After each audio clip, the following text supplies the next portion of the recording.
We are happy to be here today with our exercises. Hopefully, all of you had a chance to take a look on the program. The ones that are just starting now, we're going to have the opportunity to also get deepening into the talk and the content that Robert is actually being sharing with us and teaching with us. So we actually can start and go deepening into our projects and get the most that we can from this journey, but at the same time to try to do the best, even more than we've been doing in our communities and our projects in the grassroots base. So thank you so much for coming. And then I have a couple of check-ins today so we can start. We're gonna have this as a ritual. So if you take a look, if you're okay about using the Mentimeter, I'm gonna post here and then we're gonna have a couple of questions. So at this time, the link, I just would like to see how are you. Oops. What are you discovering about our project? O que estás descobrindo sobre nosso projeto e que estás descobrindo sobre nuestro proyecto hasta ahora? Entonces, So we're gonna start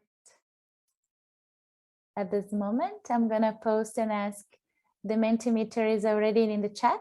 So if you would like to just click on this button and then the question is gonna come and show in your screen. If anyone needs some help or support in the Mentimeter advice, please let us know. Just raise your hand and then we can also support you and give you. So we are having the importance of la importancia de la conexión con las personas. the importance of the connection of the people with active listening. We have a space to share and create connections with people, the confidence of our the community, trust in what comes from this community as we follow together. Robert has many great real life examples that help me to understand this process from different perspectives. I would love to hear more. I will translate the first ones to Robert and Paul. So the importance of connections with people and the active listening, space for sharing and generate connections with people, the trust that emerges from this community. Time to time we are following and being together and trying to practice solidarity and perseverance, as it might not be easy to generate a collaborative across countries and areas. So thank you. There are so many good insights and sharings with us at this moment, and I'll keep it here. So if someone else would like to share, I'll keep it up with the chat and the Mentimeter in the chat. And then I'll share a little after a couple of more of the outcomes and insights that we're having, the importance of the learnings that we're having this project until now. So Robert, with you. Thanks, everyone. It's great to see you again. And the first thing I'd like to do is just welcome Laura Kim, who's joined us today. Laura, you're there? Yeah, great. And I think Laura, is Gail joining you today? She's coming. She had an appointment. She's coming. She's coming. So Laura and Gail have been introduced to us by Joe Brewer, and they're doing some extraordinary work with conservation. So I believe, Terry, you should exchange your emails with Laura in the chat and connect. I've got a funny feeling when you two get talking to each other, it'll be like a house on fire. Yeah. Yeah, no, it's lovely to have you here. I've had the privilege over the last couple of weeks to connect with a few of you and take a look at your communication maps and I guess get inside the your own worlds and the little projects that you're actually starting to embark on. And I'm starting to get a real sense that together we are actually going to make quite a significant difference. You know, it's just, it's quite extraordinary that if I can imagine that as each of us move forward with our projects children in classrooms practicing gratitude, or working with communities who have been displaced and having to rebuild their villages, or undertaking a research project to try and capture what's going on, within the context of real change, working with conservation. It's very inspiring. And I guess, how am I feeling? I'm really wanting us to tip over even more into the sense that we're a community ourselves who are pulling together to support each other and get into each other's world, and to really learn what it is that we can actually do to make a difference. Because, we're repeating this whole cycle next year. And this year's cycle of activities is, first of all, to help us learn together as a team and share our wisdom and insights about what it is that could make a difference. And to prepare ourselves to invite more of those that we care about into the same process next year. And I really feel as though we're just starting to cross this threshold. It's quite amazing.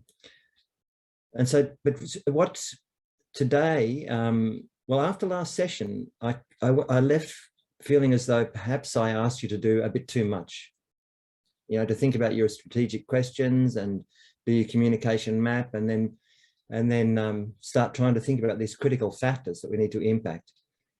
And so, rather than press on with the schedule this week, we've bumped all the sessions forward one, so we can just pause for a moment and go deep inside of some of our different projects. So today, Terry and Maria Paula and Michelle we're just going to spend quite a bit of time allowing them to actually speak about the question they're asking, the community that they're actually looking to work with, and have kind of an open conversation. I want to have a conversation with you all, in this plenary, so that we can learn from each other. We can get a sense of who we are and what we're passionate about and what we're striving to achieve, but also even to give you a chance to ask questions yourself or to provide your own insights.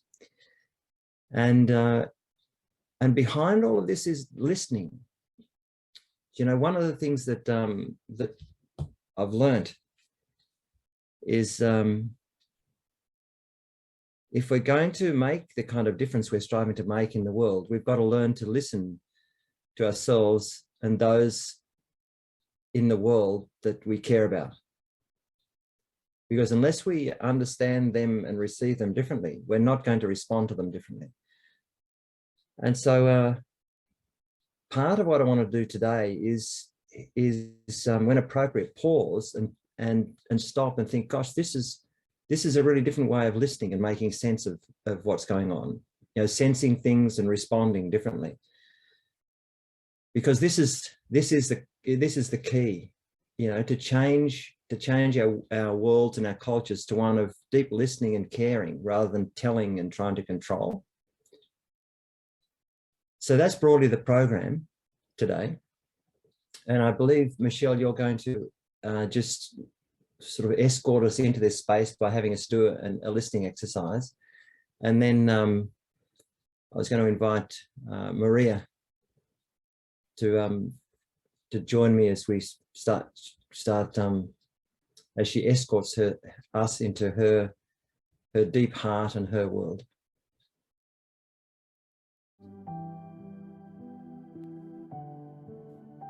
Thank you, Robert. Thank you, everyone. There is a space when Robert come and share with us this importance of us going into this deep listening, and at the same time, how we can actually learn and bring some parts of the voices of our fields where we are working in a way that this community can be closer to the experience you are already facing and having in your countries. So now I would like to invite you to come to a sharing moment, but also an exercise for deep sharing and going to your deep listening, but bringing some of the experiences you already had from your communities to this space. First of all, what I would like to ask is just to make yourself feel comfortable sitting in a straight position.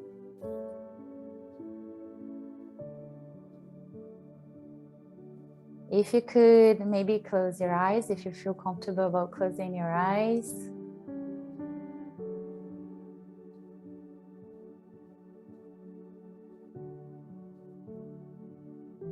Breathing in, breathing out, because this is the only way the energy flows in our body.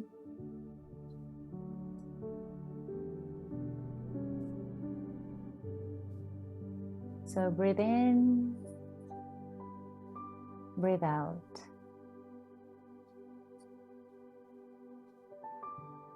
Breathe in, feeling the air coming to your body. Breathe out, all the air leaving your body. Breathe in, breathe out. Now I invite you to go to the country in Latin America where your organization has its cause being worked. Feel the energy of this country.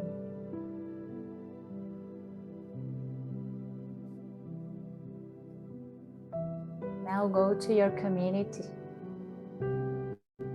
organization, region, which your organization serve today this country. It can be a specific district, it can be in a specific school, it can be an indigenous community, a place where you had a chance to feel the field of your project. Breathe in the air of this place. Breathe out the hope that emerges from this place. Breathe in the color of the eyes of their people. Breathe out the power of these people.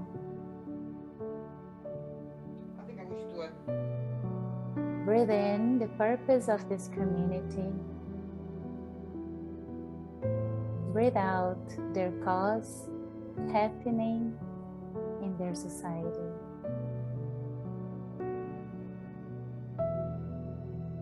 Now in this place or community, connected with just one person, someone that touched you somehow in the connection with this cause.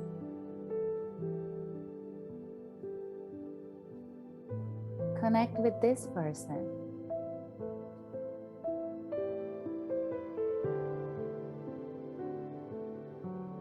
And now,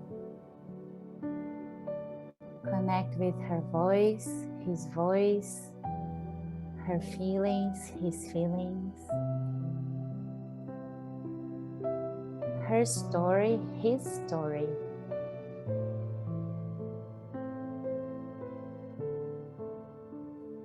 That story comes with you. Now I invite you to bring his or her voice through you. This way we will bring a voice from your community to us. We're gonna talk as them in first person. So when you speak as them, you can keep your eyes closed or you can open your eyes. Feel comfortable to talk in the language you feel comfortable about. I will bring the voice of someone who has connected and touched me a lot.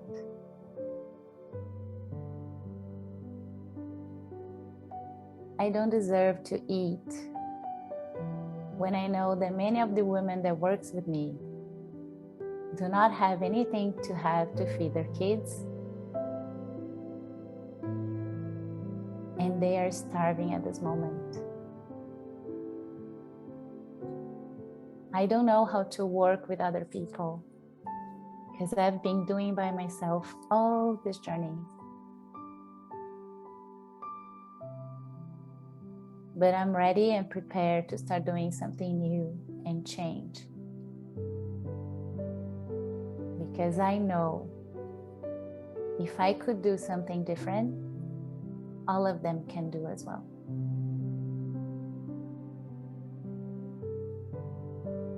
If you would like to come and share the voice from your people, just raise your hand, open your microphone. Just to feel comfortable, breathing in, breathing out.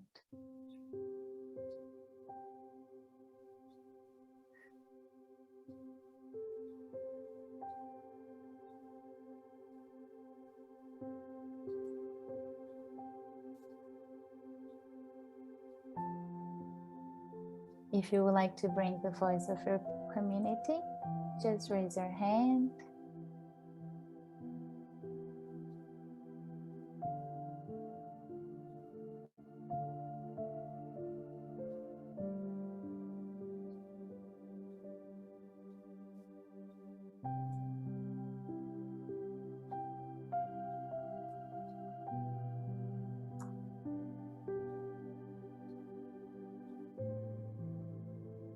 You can open your eyes if you feel comfortable.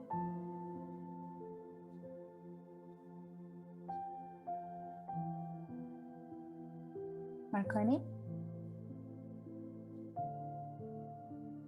Sí, Yes. fue un momento bonito y me imaginé cada una de las I cosas pictured each one of the things that were mentioned as you were talking, and I think that the people, the youth that I work with, demandan de nuestra ayuda they need our help porque han perdido la fe, because they have lost han their perdido faith. They have lost, they feel no tienen la that oportunidad they don't have opportunities y sienten and que no son valiosos. they feel that they don't have value. Es importante And I think that it is darles important ese valor to give them que en algún that momento value perdieron, that they lost at a porque certain moment, nuevamente esa fe to bring them back their faith, to bring them back their eagerness to move forward. Gracias.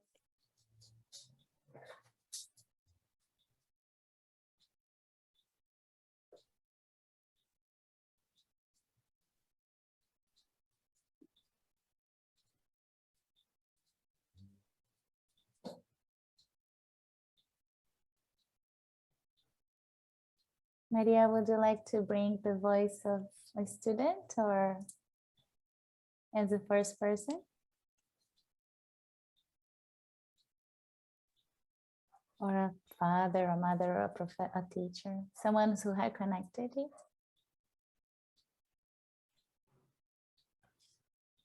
Sí, Yes, en que la escuela, nosotros como in the school, profesionales, como as de este contexto we también, as professionals, as part of this context as well, we need to really give it the importance in growing as people and strengthening all the different competencies that can allow us to have well-being and not only learning content. That's what I would like to say, that it's also important to have that personal growth component to work with our students and teachers. Gracias. Lina, ¿te gustaría? Lynette, would you like to? Sí. Yes, Poniéndole la voz a esa persona a given través de mí. a voice to that person through me, I'm going to say I am a man that has lived many things. I've had many experiences, and I know really well the nature of my surroundings. I've also seen the importance of what can be achieved when I can make a lot of people work within something, and I'm very proud. I am very proud of what we have accomplished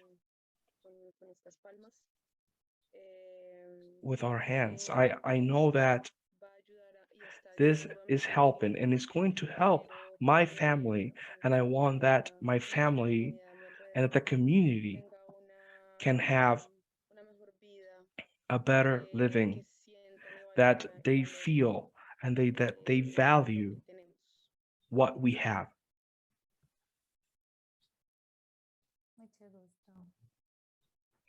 Thank you very much. Diego, would you like to share? ¿Te gustaría hablar de como una de las voces? Do you like to share as a voice of one of the people involved in the project? Yes, well, if I put myself in the voice of that person, I would say I have a very nice life in the top of the hill in my community, living with my partner in a calm way. But once I go downhill, when I go down to the city, everything's so hostile and so difficult. So I find shelter in a space where I can share with people that come around me and respect me, and where I can play. That's what I would say. Thank you. Lorenza, would you like to bring? Thank you. ¿Te gustaría traer una voz también?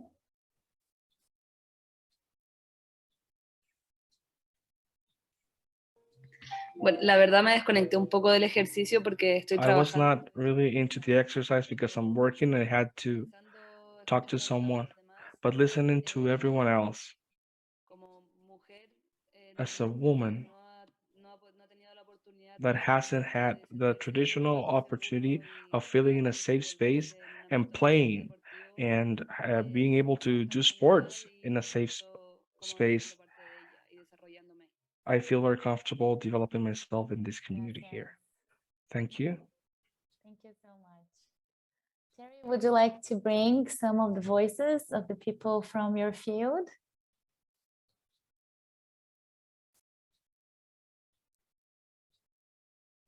Sorry, did you say Terry? Yes. Okay, I couldn't hear the beginning. It keeps getting cut off in my speaker. I've had a hard time thinking of one voice, so I don't really have anyone to speak for. I guess I was sort of placing myself all over the world in so many different communities, talking to people about their environment and species like elephants and tigers and things. So it's all just kind of a jumble in my head. It's okay. Thank you. It's all good. Does anyone would like to bring your voice from your community at this point, or is it okay? Laura, would you like to bring some voices of your community, or Josefa? Yes, Laura? And do you mean me as Laura Kim? If you would let someone that you had connection from the community you've been working with, and then you could bring their voice through you to us. Yeah, one of our projects is in La Mosquitia, Honduras. And one of the indigenous leaders there, I always remember what he still tells me, even though he told this to me 12 years ago. I asked him why he was willing to risk his life for the parrots. And he told me, everything is at risk, so I'm willing to risk everything. If the birds don't make it, neither do my people. And that just continues to inspire me and calls me to be in solidarity with those villages in that area. Wow, thank you. That's really touched me a lot too. One of the things that just, if someone else would you like to share, Josefa, would you like to share something, or Henry? I think they have their mic closed. Henry, would you like to bring the voice of someone from your community through you?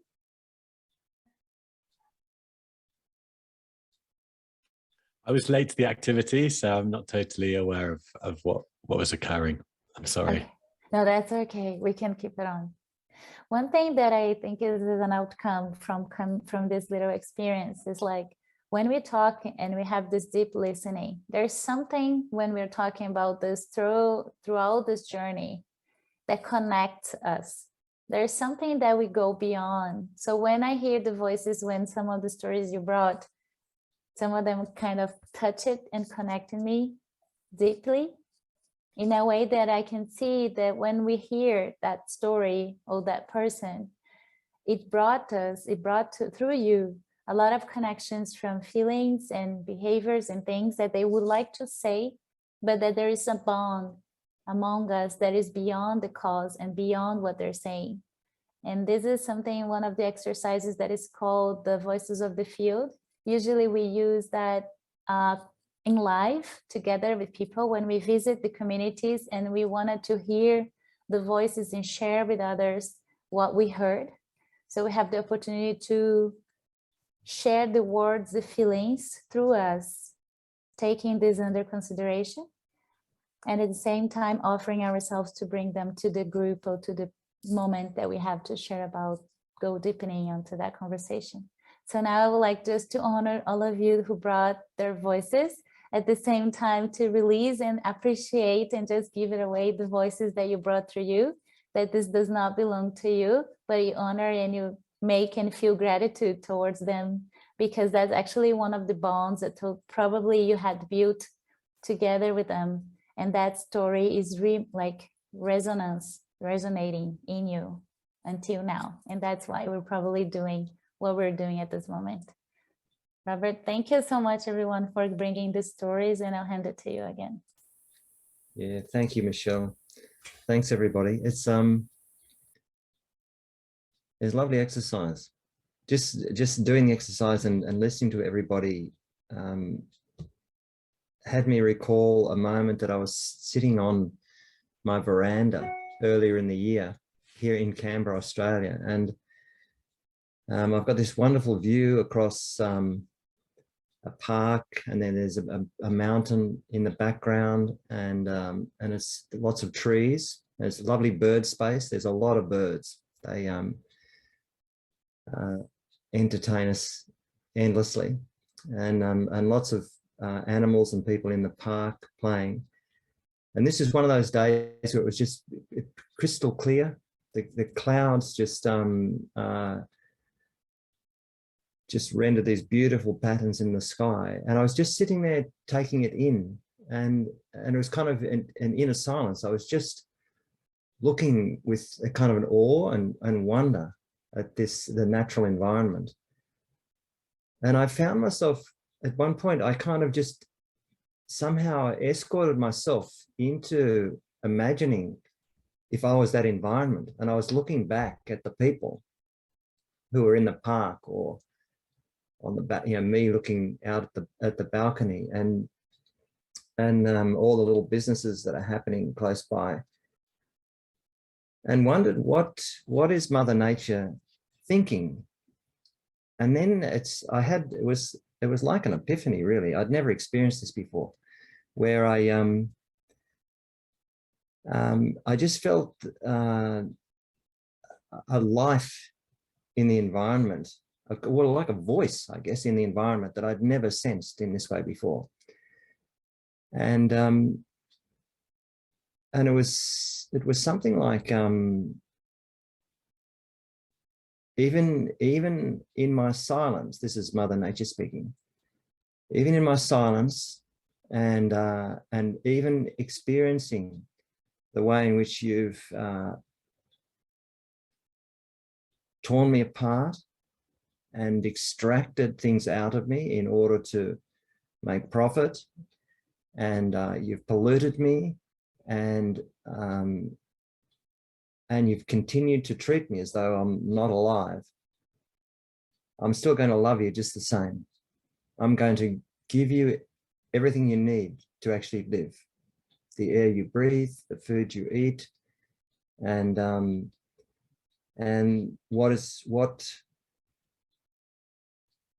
everything that will actually nourish your soul, because I actually want to live with you on this beautiful planet that I've created just for you, in harmony. I hope you can fall in love with me in the same way I love you. It was something like that. And I was moved to tears. My words now don't do it justice. You know, I really learned something about what it means to actually love another, you know, like live an attendant responsibility to care for our environment and our fellow, you know, human beings with a kind of unconditional love, but it's kind of conditioned as well by the high standard that that the environment offers to us, you know, the precision and the wisdom that's within nature. And I hope my words now give you a little sense of it. It was, and I felt a little bit of that listening to you folk now, you know, as you're escorting yourself into their world and really kind of living them a bit. But it's a lovely exercise because it's such an important part of what I'm hoping we can do together, is to really sense the rich life that those that we're connected with are striving to live, and to be able to create conditions for them to be able to do something a little differently, so that together we can learn actually how to evolve in a direction that tackles the problems that we've all talked about.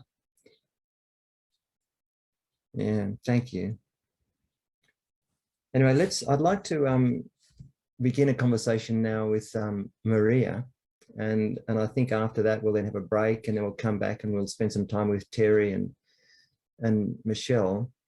And I think as we go forward each fortnight, it'd be lovely to have one of these conversations where one of us can actually escort all of us into their world and what they're doing. So we're kind of coaching and mentoring and bouncing ideas with each other. How does that sound? I'll check with you again after we've done it today, because I'm assuming it's going to be a good experience. But anyway, Maria, thanks for offering today to speak to us. And so I wanted to begin with, do you want to just tell us a little bit of your story, like about who you are and where you're working? You know, you're doing your master's, and you've been thinking about not just your master's thesis, but more generally the work you're doing with others. And then we'll get into the question that you're asking and your community. So who are you, Maria? Who are you and what's your magic?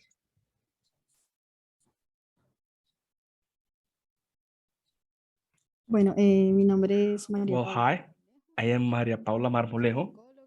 I'm a psychologist. I'm 21 years old. Not so long ago, I started my master's in psychology in the Los Andes University. I've always been very interested in topics regarding to education or the educational topic. I haven't really discovered yet how I would like to impact this context. I just know that I would really like to work in everything that has to do with these different spaces, with having a positive impact. Currently, I am carrying out my thesis, my master's thesis on well-being of primary school teachers. Sonia Carrillo is my thesis advisor, and since we're now involved with this project, we are working with Sonia, John, who is another professor of the Pilot University, who's also working on well-being topics within the school context, family context, and with the youth as well. And today we also have Violeta, who I would like to introduce, Violeta Ramirez, who she's also linked to the project. And, well, she has already finished her master's in the Barcelona University, University of Barcelona, and that's who I am. Yeah, yeah. Thanks, Maria. And Giulietta, where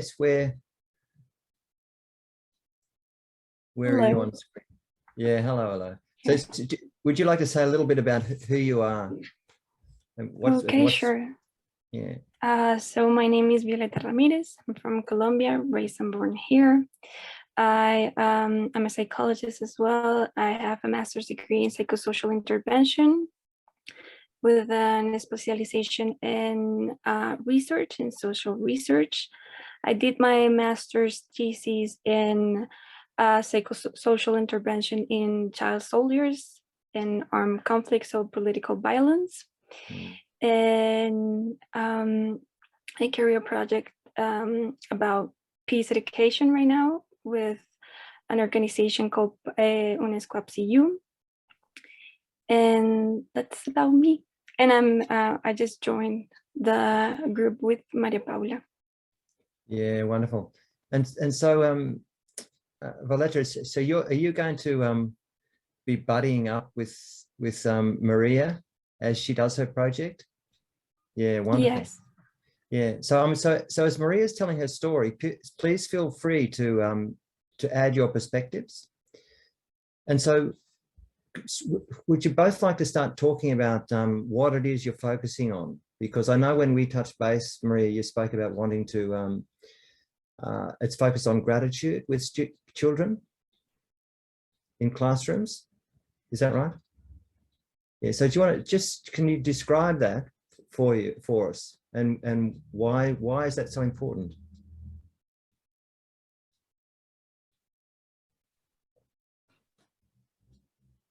Ahí se escucha, sí.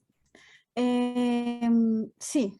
Yeah. La idea es, pues, the idea is to focus on gratitude and all these different strengths that promote well-being, starting from the fact that the educational context, in that context, has been mostly about acquiring formal knowledge, call it math and science, and sometimes they leave behind these different strengths and competencies that somehow facilitate that people can feel well in the environment where they are developing themselves. This can even be as a protection factor, even against different adversities they might face. So I think it is important that our teachers, boards, and students can have those resources to face life, not only to face their professional lives. That will be my main motive of why starting to work on gratitude, why working with strengths, with character strengths, and not so much on those academic focus. Yeah. So it's what I hear saying is that that the current curriculum is really focused on academic skills and doesn't actually focus on the strengths and values that are most important for our social and psychological well-being. Yeah. So Yes. Violeta, do you want to add to that? Like, why is this important to you? I found, as Maria Paula said, that the curriculum here in our country is especially focused on the academic fields. And there is, especially now in the post-conflict period, there is a need for not only creating great learners, but also creating humans that can be empathic and show gratitude and respond to the challenges that creating or recreating the social fabric involves. Yeah. So what can you both say a little bit about the nature of the conflict that the teachers and students and everyone are grappling with? Tell us some stories. Try and tell us some real stories and escort us into the world of some of the teachers and children you know and you've worked with.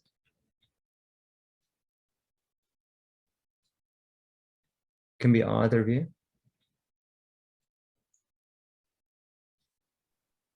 Bueno, hace poco yo tuve la Not so oportunidad. long ago, I had the opportunity of going to a school within my region near the Cauca Valley. Like I mentioned, I am from a very small town called Buga.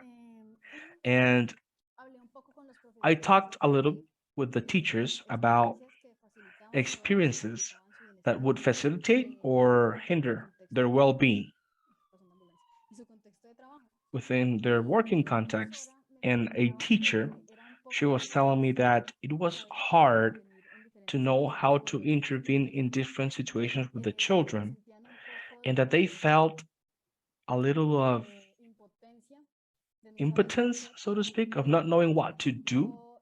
Because, for example, there was a case where a child was abandoned by their parents and was left under the charge of his sister, and his sister would beat him to an extent in which the boy couldn't even go to physical education class because he was got beaten so hard. It was a hard situation because if they activated the care route that has to do with child well-being and all these different government institutions, that could bring a lot of problems to them, even receiving threats, because as you know, that could be sometimes dangerous. And there was like context of violence, family members could be part of criminal groups and whatnot. So they didn't know how to intervene. So all these cycles that have to do with violence, without a doubt, have an impact on the school context. And that's an experience that I had the opportunity of listening to from a teacher. And, that's one of the things that has made me want to get closer to this type of topics. Yeah, wow. Amazing. Violeta, what's something you've experienced? I think I'm going to explain this in Spanish because I think I'll explain myself better. In the job in the work that I've done in the country, I have focused on peace education processes. And under the idea that after an armed conflict that lasted more than 60 years in Colombia, there are certain effects that are not only suffered by the people that are directly involved by hostilities, but situations that are suffered by people that, like myself, that we were born within this context and culture of violence or worldview of violence. And seeing how this problem in our country has been taking place, I have been able to find two entities that deal with with their students to teach all these different skills and abilities, social abilities and social emotional abilities that can take these children in becoming great citizens interactively, but also within themselves. They can develop skills in these children so that they can have increased levels of well-being in general. So, for example, skills such as conflict management. For example, that how someone manages conflict has to do with the culture of violence, of how, as a country, we've been managing conflict for the past 60 years. Empathy as well, building agreements between people to solve conflict. So that's something that I've been able to capture for the experience. Yeah, wonderful. Can you give us an actual story because I mean, this is really powerful work. I mean, it's just amazing listening to you two. So yeah, Violetta, can you tell us a real story about where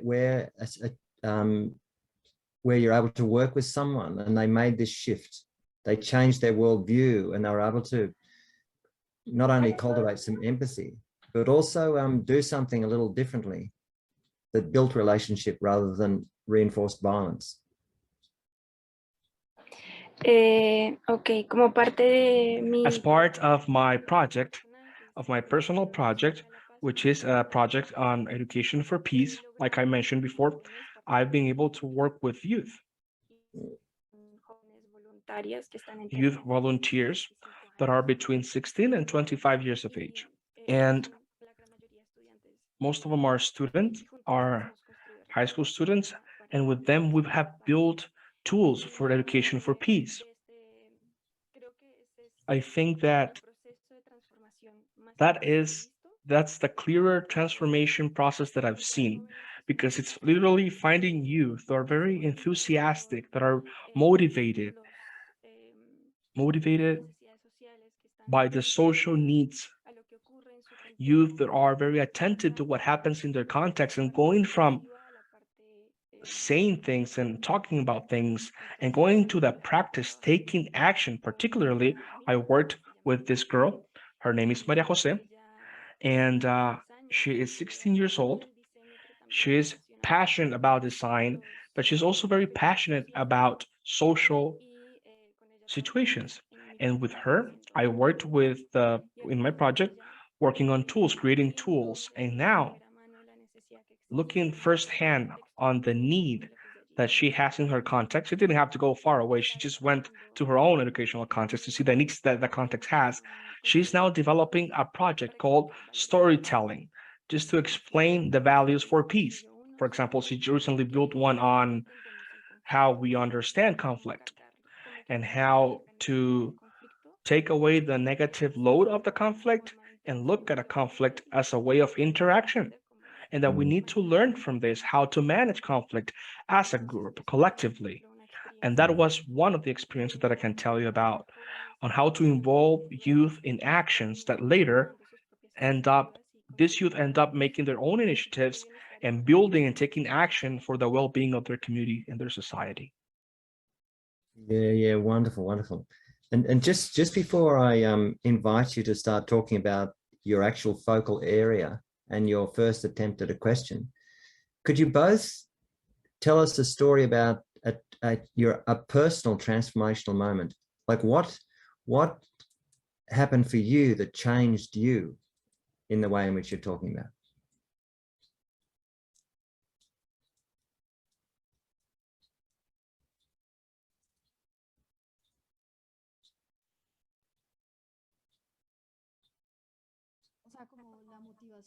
Do you mean the motivation that we have to have gotten involved in this work?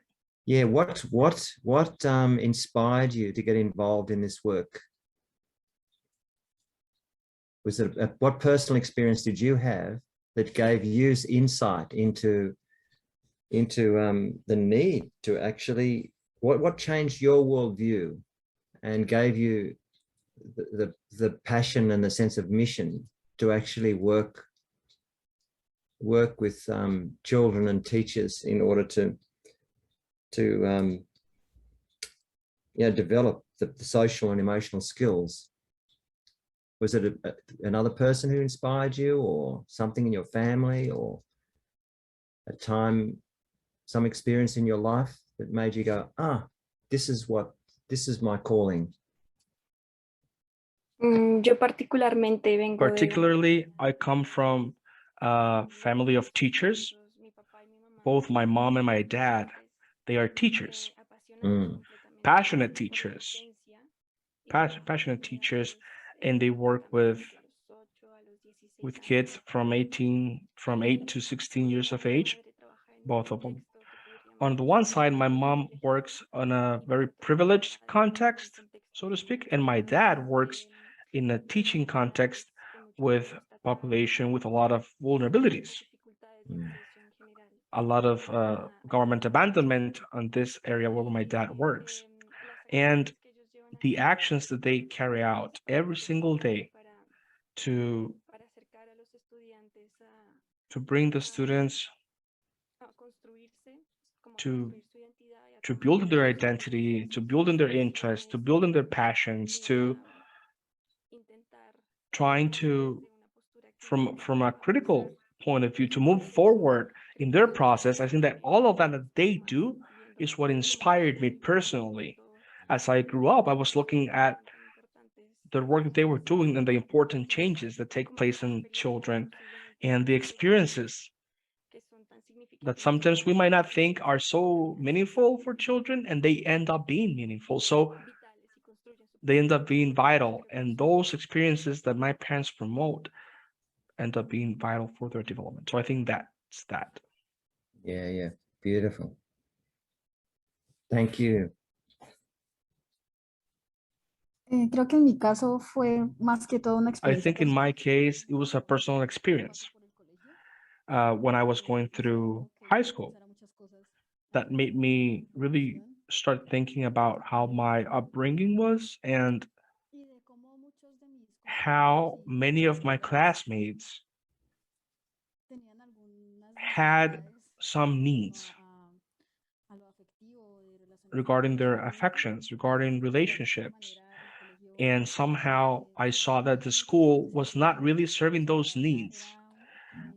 It was like something invisible for the school, all these different situations that my classmates were going through. So I think that that was mainly what my reflection, my self-reflection was about that while I was in high school. Yeah, wonderful. So I want to now, I know that I think Michelle has some slides she was going to share, but I wonder now, Maria, Maria just dropped off, has she? Oh, no, there you go. Maria and Violeta, could you start talking about your focal area and what you started to craft as a question? And then I'll get you to describe your communication map, the beginnings of it.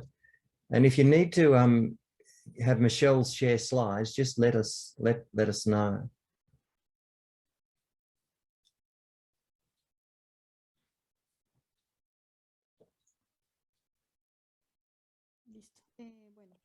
Yes, okay, so our focus area is mainly the evaluation and promotion of well-being in different age groups with boys, girls, adolescents, and youth.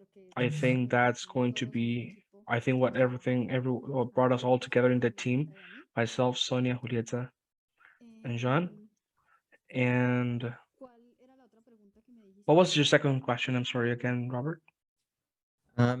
Yeah, so that's it. That's your focal area. And last time at the last session, I invited you to try and translate your focal area or interest into a strategic agenda setting question. So what was your first go at a question?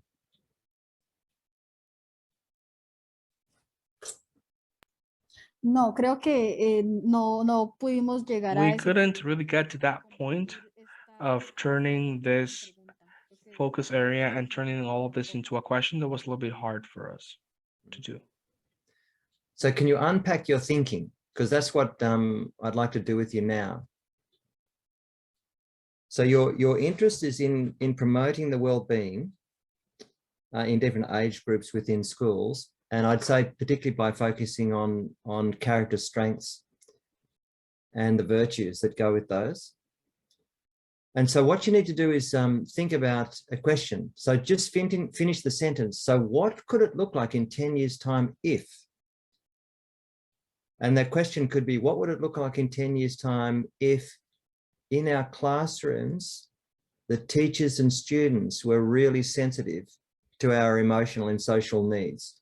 Or what would it look like in 10 years' time if the way in which we responded to violence actually cultivated deeper connection? Or what would it look like in 10 years' time if our curriculum had completely changed? Da, da, da, da.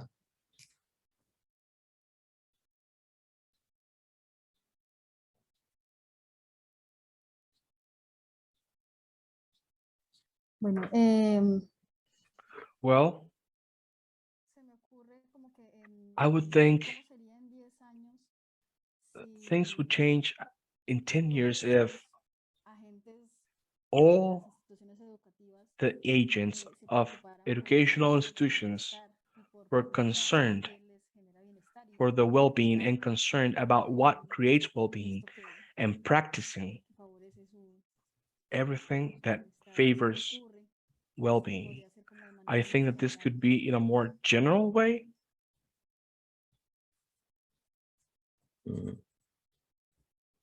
Yeah. So Violeta, do you want to add to this? Like what's when you? Yeah. Tal vez me preguntaría. Maybe I would ask myself what would happen if in 10-year time, as part of the national educational curriculum, one of the areas that could be cross-cutting in all the different academic spaces could be well-being, for example. Understanding it and understanding an individual as a social actor that has an active role in this process. Yeah. And so what your task now is to actually just translate exactly what you said into questions that you will then take, I'll get you to show your communication map in a minute, but these are questions you need to imagine asking those on your communication map. And both of you will know when the question's right, because it'll have an emotional charge. And already I can feel that the two things you're pointing to do. So your two questions could be something like, what would it look like in 10 years' time if everybody who's connected with education in a classroom, whether they're present or absent in families or whatever, actually cared about and practice what it takes to enhance our well-being? It feels like, Maria, that's the kind of question you're asking. Is that right? Yeah. And I think, Violeta, the question you're asking is equally as evocative. Like, what would it look like in 10 years' time if the curriculum actually provided a greater emphasis on learning social and emotional skills instead of academic skills? Is that question got gravity for you?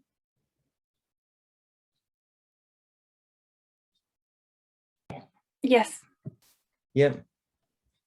See, so for everybody else who's listening, the invitation to craft a strategic agenda setting question, the process is exactly what we went through.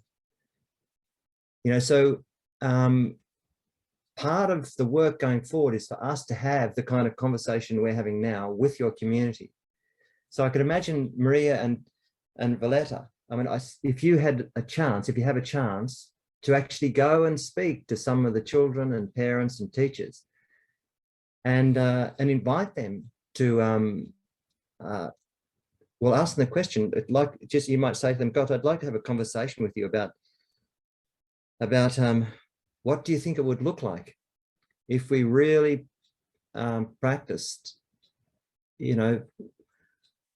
what it takes for us to actually care about ourselves socially and emotionally.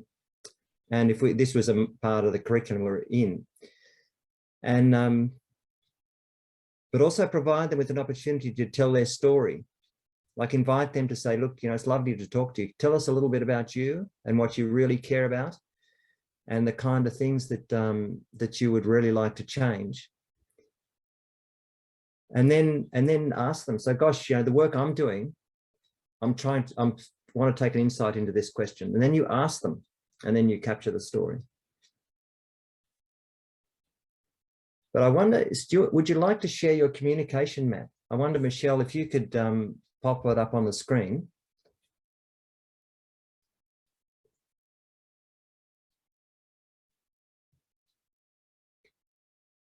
So when you get to rework this, I mean, you can write about your focal area and your interests, in exactly the way we've spoken about it. But I think your focal question should be the two questions that we've just distilled on. We've just landed on. But I want to scroll down so we can see your map. So I wonder if both of you, could you tell us about everybody who's on your map?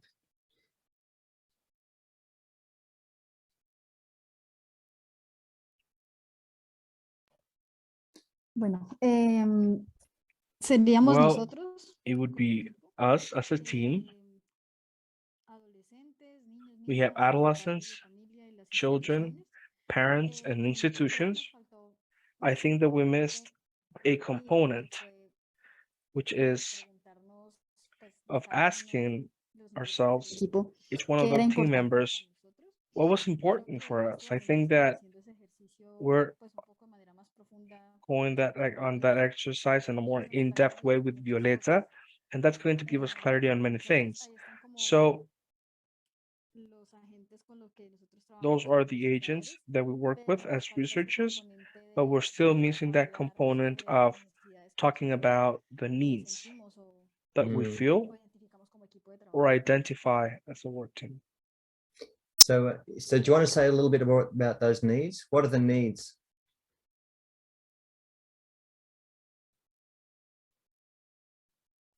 Sí, por ejemplo, lo Yes, for que example, what we were talking about, the need that there needs to be a stronger component on the work on social emotional skills, character strengthening. If well, we know that among us, we know that it is important to work on this and we're doing so. If we could have had more in-depth conversation, maybe new things might have come up, more specific things might have come up. Yeah, got you. So what you're pointing to, Maria, are the critical factors that will determine success. All right, which is at the bottom of the page, and you've got around the environmental conditions, external factors, and so that is one of the factors. I think one key factor is that you as a team need a clear understanding of what the social and emotional skills are that you believe could enhance well-being. But so you've got young people. So if you imagined asking them the question, what would it look like? What do you think it would look like in 10 years' time if in our classrooms and in our families, we actually really looked after each other and did what it takes to enhance our well-being? What kind of things would these children say? Can be either of you, Violeta or Maria.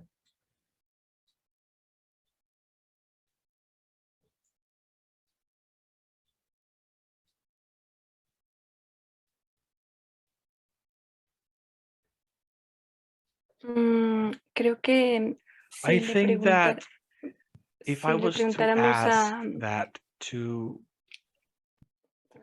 a los to the children, for example, it would also depend on what age group we ask that question to, but if we asked the children, for example, it would be more focused on abilities that allow us to coexist peacefully with each other and share and being involved with each other. And like Maria Paula mentioned, gratitude would be one thing, empathy would be another.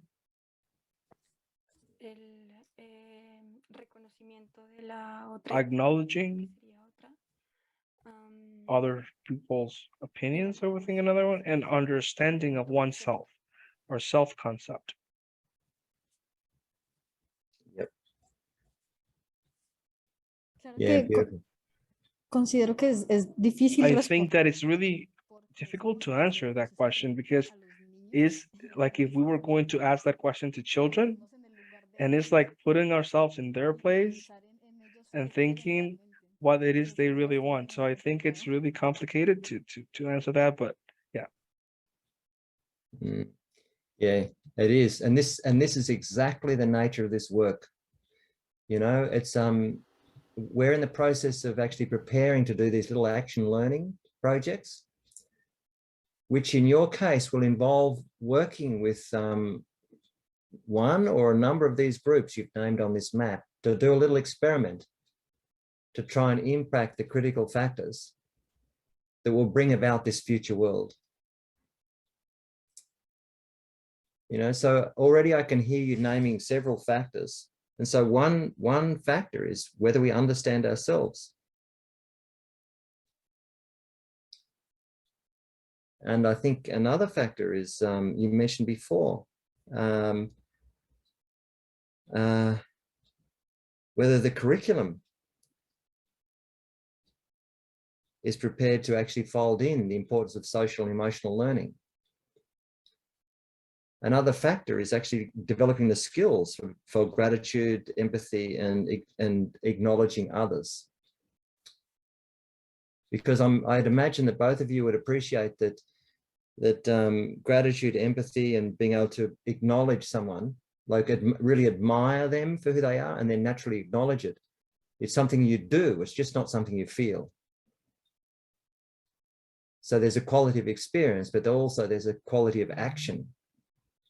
You know, and so those skills are being able to actually offer sincere expressions of gratitude and acknowledge others for their contributions is they're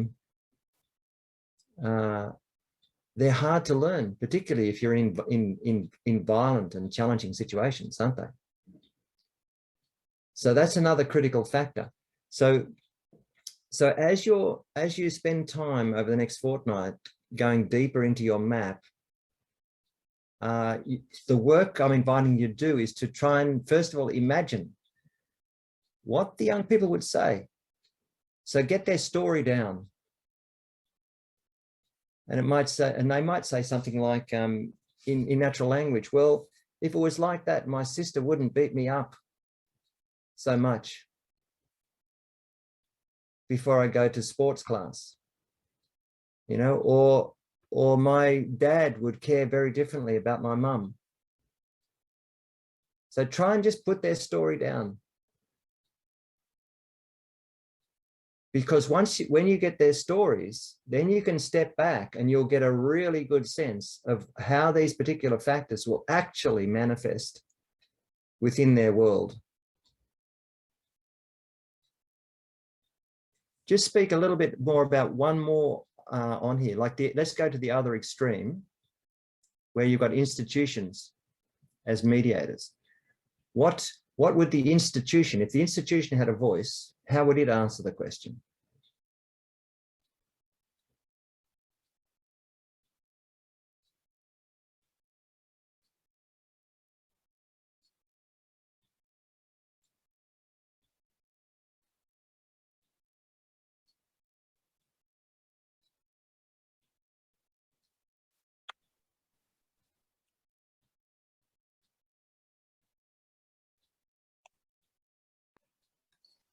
Lo que he podido escuchar por parte de algunas What directivas I've been able to hear from some boards of directors of some institutions is that maybe teachers feel a lot of workload, which doesn't allow them to try new things.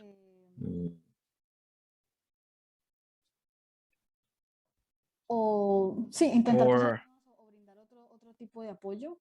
trying to like it doesn't give them the opportunity to try new things or provide different type of support. So they would say, I believe, that they will need to have more support to know how to do things differently, but in such a way that is not such a huge effort for them, in such an extent that would increase their workload even further. Yep. Yeah. So I would name that as another critical factor. The teachers get the support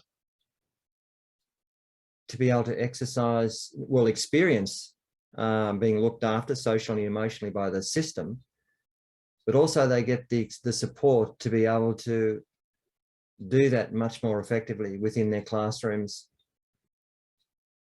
and within the courses they're teaching.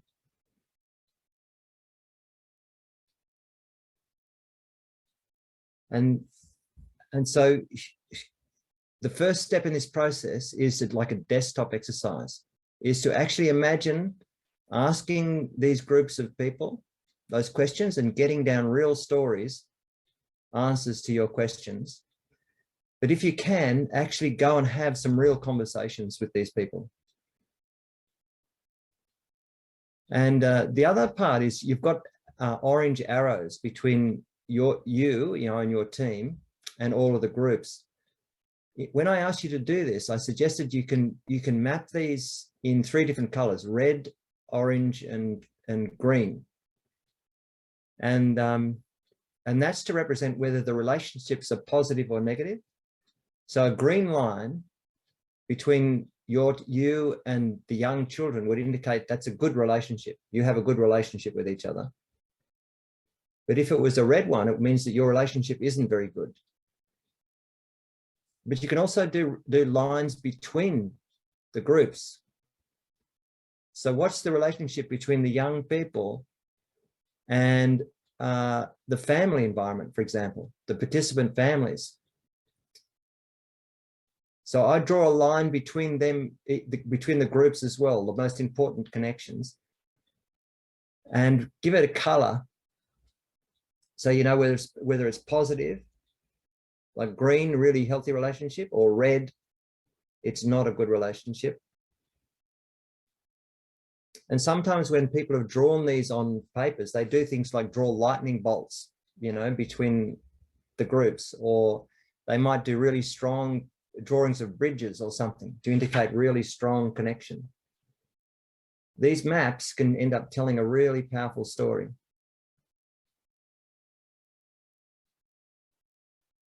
And the most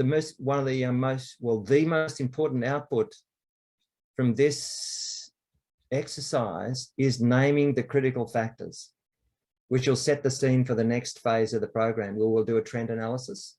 We'll ask ourselves, what would it look like if these factors evolved positively over the next 10 years versus negatively, which will then prepare us to do our small action learning projects. So I'm now curious, Maria and Violetta, has this conversation been useful?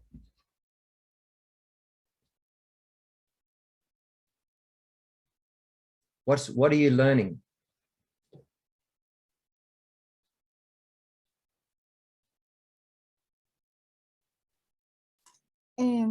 Creo que nunca me había puesto. I think that I had never really got into thinking or to place in one place all these different matters, to visualize everything that we do. And I think it's so valuable because it allows us to also see how we're going to be doing things and understanding the vision of these other people that are involved in this that we work on and this that we focus on. Yeah, thank you. And this is exactly what I've learned as I've I was first introduced to this approach by systems engineers actually at the Australian National University. Yeah. Violetta, how about you? What do you? Yo creo que de lo que I think that what I have learned is that this process of how can I put this, not fragmenting, but analyzing is one of the factors that, the participants, reading the participants, allows us not to have assumptions, which I think that is one of the mistakes that we cannot fall in, and not generalize the information that apparently we have availability at that time. Yeah. But also think about what other things are we missing. Yep. Yeah, it's beautiful. That's exactly why this kind of inquiry is so important. Yeah, wonderful insights. And I'm wondering, just before we go to a break, everybody, what do any others have any insights or questions they would like to share with Maria or Valletta, or just generally? How have you found observing this conversation? And any comment or words of encouragement? First of all, actually, I would appreciate both of you with your hard work of understanding and coming to this open space to share your case with us, since we are all learning together. So I had a lot of insights out of your story as well. It's not being easy coming from the position as Colabsol, as an organization who's also leading a program now with an indigenous community in our region, and how this part is being key, and this mentorship that Robert gave to us also to understand better how was important for us. But at the same time, it's not easy when he comes to personal questions and telling you, what did you learn? What did you understand? What did you do here? What would you like to think about doing next? You know, it's not easy. So I appreciate both of you to come and the courage to come and share with us your case. And at the same time, bringing your vulnerability of learning the process together with us. So very much appreciation to both of you to come and bring that to us today. Many learnings out of your experience. So thank you so much. Yeah, thank you. I wonder if each of us would mind just popping some words of in the chat about what's inspired you about Maria and Valletta's work, because I mean, personally, like you, Michelle, I mean, it's just, both of you two have just blown me away, really. You've both of you got a very gentle but strong presence. You know, I can feel that there's like a strict feminine love or something that you've got.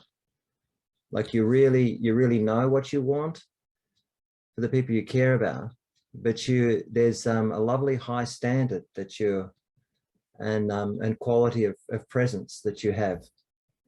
It's kind of lovely, you know, and I so much applaud your work. It is just so important. You might not be aware, I mean, I'm helping facilitate this process, but for the first chapter in my life, I was a classical guitarist, a professional musician, and I taught music for about 20 years. And so I know life in schools very well, and it's a noble profession, you know. It's so just beautiful. Thank you, both of you. And you can see in the chat the comments that are coming.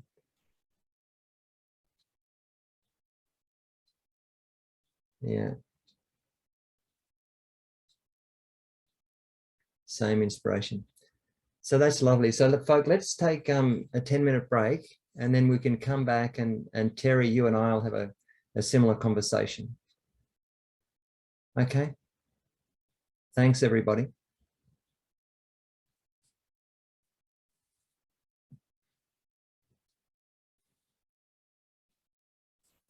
Hello, everyone. Hey, Terry, ready for your turn now? I'm ready. Good. Let me just bring something for everyone after, so they can have an opportunity to see and watch this video. And I think this is very important for us to remind, and just giving a little, it's not an advice, but like sharing some of our learnings. When Robert was taking the opportunity and taking his time to share with us how actually this part of the program is so important, I was not understanding at first time, because have the clearness, like have the strategic question really organized for us.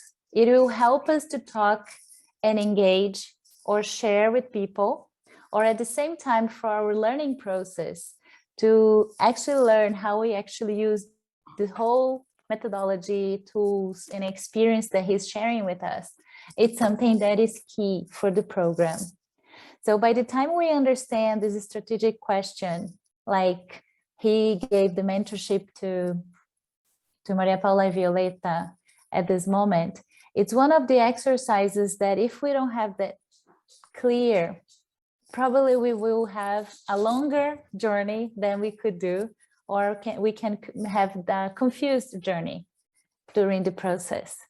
So during the time we're having this mentorship today with Terry, with Maria Paula and Violeta, let's take the time to think about our strategic question to see if we have that clear. And by the time we have that question clear, our communication map, it's gonna have a better vision for us, a systemic view of who is gonna be involved, and not just because of having the opportunity to understand who are they, but actually what type of perspectives they have, what type of stories they're bringing to us, what type of narratives are underneath it when they are part of this process. So one time, like he was suggesting to them, like having the exercises of understanding the question, the strategic question, and after understanding who can be the institutions or people who's going to be involved in this program. And then the first time, imagine, or if you already know them, bring the talks and the stories and the language and the narratives they're already saying about that question. Because if you don't have that question, people can download any story. They can bring anything that they are going through. So if we don't focus on that, we can have an open vision, but we have that too open, and then we cannot focus on the strategic part of the action learning in the next stage. It doesn't mean that there is a lot of things that besides the question that they're important. We have a lot of things that are going to be important to the ecosystem, to the systemic area, to the systemic partners who's going to be involved. But if we do have this strategic question clear, it's going to be much not easier, because complexity is never going to be easy and simple, but it's going to be more energized process because we have everybody combined towards the same question that wants to be answered. And it's not an answer that is like Robert was mentioning to us. It's like, how actually is going to be in 10 years time? So it's something that is going to move us towards something together. So all of us can bring our awareness, our ideas, our perspectives towards to that point. When I had opportunity to do with the Badu design, with the Badu League, the example we are using, some of the players were not involved directly. For example, the big industries, Renault and all the organizations who actually are giving the leftovers from their industry for them to produce their material, they were not asked, but we knew a couple of the talks that the founder usually had with them, what type of stories they would always say. Oh no, we just wanted to deliver this. Oh, we just have this. We don't want to think about the whole chain. Or we had a couple of others that, no, they wanted to be involved. They want to bring the material and they also want to buy the products after when they're done and produced by the women from the league. So those are examples that we can say that we can have the narrative talking with them, right? Involving or not, because we already have some stories and we have some background that we can bring their narratives and perspectives that are going to be added to our strategic question. So by the time you have the time to actually start mapping your communication map and finding this strategic question, it's so important to have that exercise. So if you have the time and opportunity to do throughout this meeting today, and maybe write it down, maybe on the chat throughout this process. And if you have questions, it's really a good time to come and bring, because this is key for the rest of the process. That's why Robert was telling us that maybe we can have some extra meetings, individual meetings, and have this mentorship process together with every single organization for this specific stage of the journey, because this is so important. By the time we have that clear, all the other steps is going to be more like fluid. We can flow better through the process and the journey. So I would just like to share this little outcome, because this is something that we've been going through, and we found out how key this is for us as Colab-Soul and our Indigenous community project that we're going now. Yeah, thanks, Michelle. It's very true. So let's leap into it. It's the way we're tracking with time. We may not have a chance to revisit your case today, Michelle, because Michelle started working with a different community, and that could be another time. But Terry, and you and I have had a couple of really interesting email exchanges post, last week's session. And so do you want to just speak to us here and those who watch this a little bit about your context and your endeavors, and make your way into some of the ideas we've been talking about? Yes. So my context is an organization that's been around since the 1980s. As I think I've said a few times, working around the world and more than 15 countries and 30 projects. So we sort of have a method and a process that works on the ground. But in the last couple of years, in order to scale up, we're trying to bring together all the partners that we've had in all those countries, or at least some of them, and begin to build a network so that we can increase the impact. Because obviously working community by community everywhere in the world is you can't scale, you can't just scale that up as one organization. So trying to work and build with all of our partner organizations and maintain long-term relationships, and trying to figure out what that looks like and where we should put our efforts to have the most impact is sort of where we're at right now. Yeah, and your gig, just so everybody knows, is conservation. Yeah, yep, community conservation of biodiversity. Right. Yeah. So actually people protecting their environment and the species and monitoring and doing the work themselves, rather than I bring this up to, like, when we use community conservation as a term, it can mean so many things to so many people. And for a lot of the big environmental NGOs, it often means more like livelihood stuff or awareness raising, right? And so that's one of our problems probably in terms of what is the strategic areas, is even figuring out how do you get what you're doing across when there's this term that sort of is so blanket, covers so many approaches, activities. Yeah. So say more about the context you're in, because you're working in an international context, and you've got a real tapestry of players in the space with quite divergent interests, and there's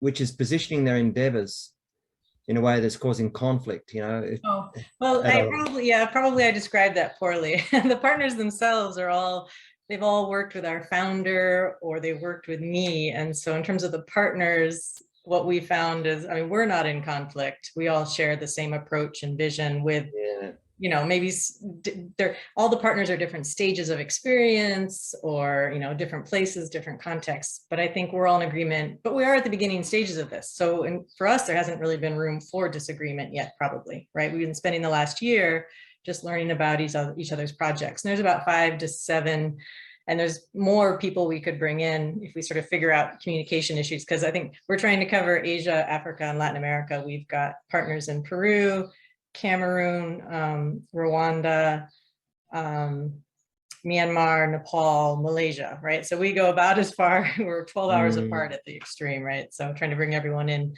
and Belize actually.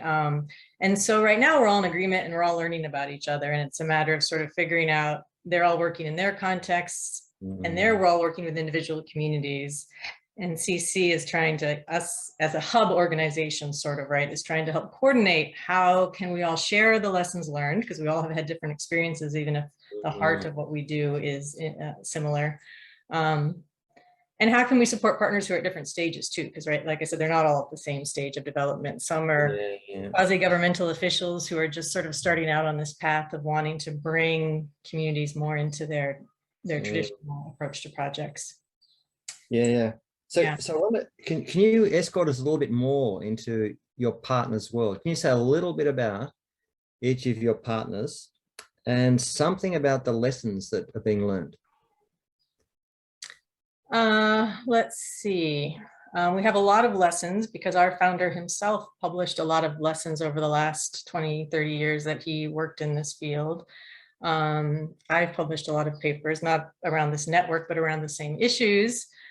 And then some of our partner, like our partner in Peru, is also very good at capturing and publishing, right? So there's a lot of lessons out there, and that we also want to share those across our partners. And I think the main thing is, like, one of the main lessons is just the process of if you go into a community and you start talking about the biodiversity they have, or a particular species, or, you know, why you find their area interesting. So our founder was mainly a primatologist. So he would often walk in and start talking about primate species. That's often why he would want to work in an area. We're a little bit more diverse now. We don't, you know, and he also was more diverse than just primates. But, you know, you walk and you're like, oh, tell us about this howler monkey here. And Belize was his first project in the 1980s. And he went to research them, but then he just started talking to people about them and realized, wait a minute, if we want to conserve this species, because he was a scientist just doing, you know, research, he's like, if we actually want to conserve this endangered species, we should be talking to these landowners. These are private landowners in this case. So that's a different, most countries, it's not private landowners that we work in most countries, it's some sort of communal tenure, community tenure. But yeah, so those are some of the, you walk in, you ask communities about their biodiversity, you share your experience and knowledge. They often have questions because they don't know the larger context of their own biodiversity, and you sort of engage and you find out, wow, they're interested in conserving their environment. Of course they are, right? In most cases, there's and they don't have much power, or even if they have power, they don't have knowledge or capacity. So in Cameroon, on my most recent trip to visit a partner, we went out to a Baka Pygmy village, and they've been conserving. They're a world famous example. You can find papers written about their community forestry and how awesome it is that they're protecting it. But they'll say to us, but we need help because we're using it like we've always used it, but it's a small piece of land compared to what we used to have. And we have more people. And we're using it in our traditional ways, but that means we're probably over hunting. You know, like we're snaring. We don't know how to we don't know how to monitor. And so a big piece of what we do in terms of our process is bringing the whole community on board and getting them talking about their goals. And, you know, it is a whole process, but also it's technical capacity, helping them figure out, how do you monitor? How do you figure out? Right. So there's a lot of lessons learned and that have been built into our approach. And we're, you know, of course, we're still learning and figuring out how do you best translate and share that experience across people who may not believe in communities, if that's the right way to put it, right? Don't believe that communities will really be able to do this. Or I don't know why. It's hard to imagine why some people don't believe communities can do more than they're doing right now. Yeah. So clearly, a critical factor is the nature of the conversation. Like who do you talk to? And how do you go about it? And, yes. If I understand you, like, it's not the communities that are so critical, but it's all the other, like for us, it seems like it's the donors and the governments and the nonprofits who are working in the area who don't prioritize communities enough. That's where I think a lot of the sort of non-alignment occurs. Is we would love for every biodiversity project, for anyone working on it, that if it's a donor or government project, one of their first questions should be, what power does the community have, right? Are we building their power, their technical capacity, their, you know, their motivations? Are we giving them the power to do these things, right? How are they involved? Are we just giving money for some awareness raising activities? Are we actually supporting them to be doing themselves and making decisions with knowledge from outside? Because I mean, one community can't know everything about how to make hunting of something sustainable when the species is over a whole landscape and they just have a small piece, right? So it doesn't mean that it's all their own knowledge, right? But it is, as we know, it's like a combination of different people's knowledge, right? Together. Weaving together the wisdom we actually have. And this, I mean, I've observed too, you know, that you know, distant players, whether they're, you know, a government regulator or something like that, they're almost forced to resort to lazy generalizations about what's going on across the system, and very often they're blind to what's going on in the coalface. And I remember years ago I was running programs for very senior officials in the Australian government called Leaders in the Future of the Asia Pacific, and essentially these programs were 3-week tours 2 to 3 week tours through Asia or the Pacific. They'd visit at least 5 countries, spend 3 days there and connect with government, business, the press and civil society. And my work was to prepare them to engage with those they connect with differently on their journey. And invariably they'd come back and they would say, I had no idea. Yeah, I had no idea what was happening at the coalface. Yeah. And so that's, yeah. I would love to send everyone to Nepal. So Nepal is the main country I've worked in now for 30 years, starting out in Peace Corps before I was even really involved in this kind of stuff. And Nepal is probably the world's best example of community conservation of biodiversity. Right? The forests is managed by communities, and India right across the border doesn't want to look and learn from Nepal because it's the small, sister country. But yeah, if everyone could go to places like Nepal and Mexico, and there's a few countries that really stand out and talk to communities, they might get it. So in Nepal, we've seen that if you build the biodiversity capacity management, community forestry, it helps everything. It helps their, they work to support all the institutions in their community, because during the civil conflict, there was nothing else functioning except community forests. So the power is unbelievable in many ways. Yeah, exactly. And so within the scope of this program, what kind of a question are you starting to ask yourself? In terms of a strategic agenda setting question, where are you starting? Well, I have 2, because every time we have these conversations, I'm always like, am I thinking about like the global system? So I think our global system question, sort of how we want to change the world, is what would the globe look like in 10 years if governments, donors, and nonprofits prioritize communities in biodiversity conservation? Yeah, right. But then, when I sent it to you, I said, but we have a strategic question for us and our partners, and that is, how can we play a role in that, right? How can we most effectively work together? And I even kind of answered my question, which I shouldn't have done, is because I was using a hub and spoke sort of, but I don't even know if that's what the partners want, because like I said, we're at the beginning of figuring this out, right? So I mean, it was going too far. Yeah.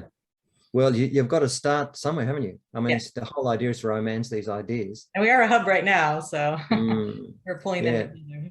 So. Yeah, but great questions, and they too. You almost need the 2 questions, don't you? I think so. Right? Yeah. And what's your part in it? And so, so behind what you've said, what are you identifying as the critical factors that will enable this this distributed network of folk to actually connect and respond to our biodiversity?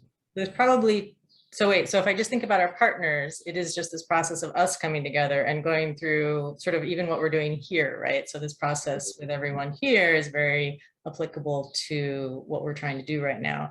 And I had more experience with an appreciative inquiry approach, but as we get deeper into this one, it's the same, right? Like right now, it seems very similar. So right now we're sort of, defining and discovering and dreaming, right? We're sort of doing the first 3 steps in a different formation.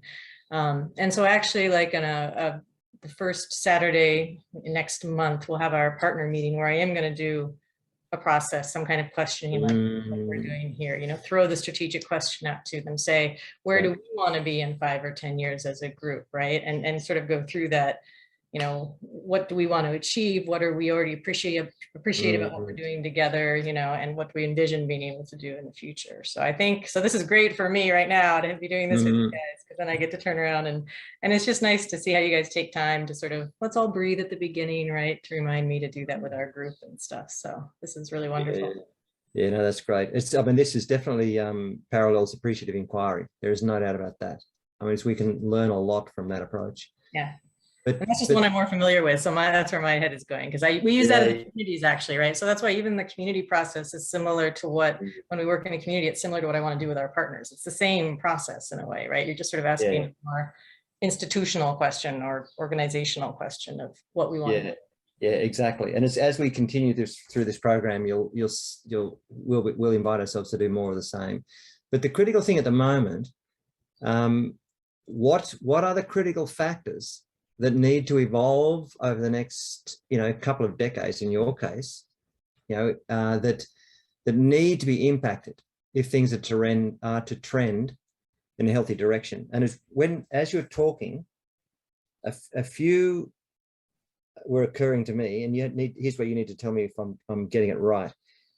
One critical factor is whether there's a shared understanding about what conservation actually means. Right? If you're not on the same page, then it's not going to work, is it? Yes. So shared meaning is one. Yep. And I know in terms of the 8 critical factors that we all identified during the onboarding process, that was one.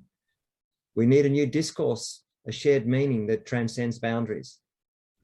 Yep, I think it's in my list too, right? The common language. Yeah, yeah.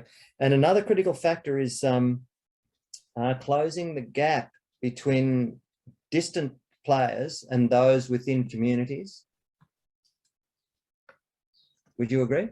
I would. Is that how it's worded in terms of our 8 critical factors? Or No, this is not about relanguaging those 8 factors. Our onboarding conversation and naming those 8 factors was to sort of provide a broader context for this conversation. Okay.